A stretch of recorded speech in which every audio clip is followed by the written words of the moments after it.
రాజాసింగ్ అనే ఈ పేరు ఒక సిస్టమ్, కొంతమంది లక్షల మంది కార్యకర్తల ఆత్మవిశ్వాసం, కొన్ని వందల వేల మంది గోరక్షకుల ఆత్మ గౌరవం. సో ఆ ఆత్మవిశ్వాసాన్ని, ఆ ఆత్మ గౌరవాన్ని ఒక చిన్న లేఖ లేకపోతే ఒక చిన్న సస్పెన్షన్ ఆర్డర్ దూరం చేస్తుందా అని అనేది ఒక క్వశ్చన్ మార్క్, పోగొట్టుకుందామా అని అనేది ఒక question mark.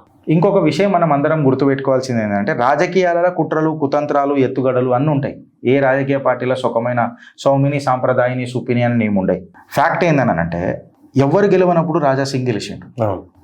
Permanent seat of Bharatiya Janata party, రాజాబాయి హే తో జీత్ నిశ్చిత్ హై అని చెప్పి గోషా మహల్ గర్జన గట్లుంటుండే.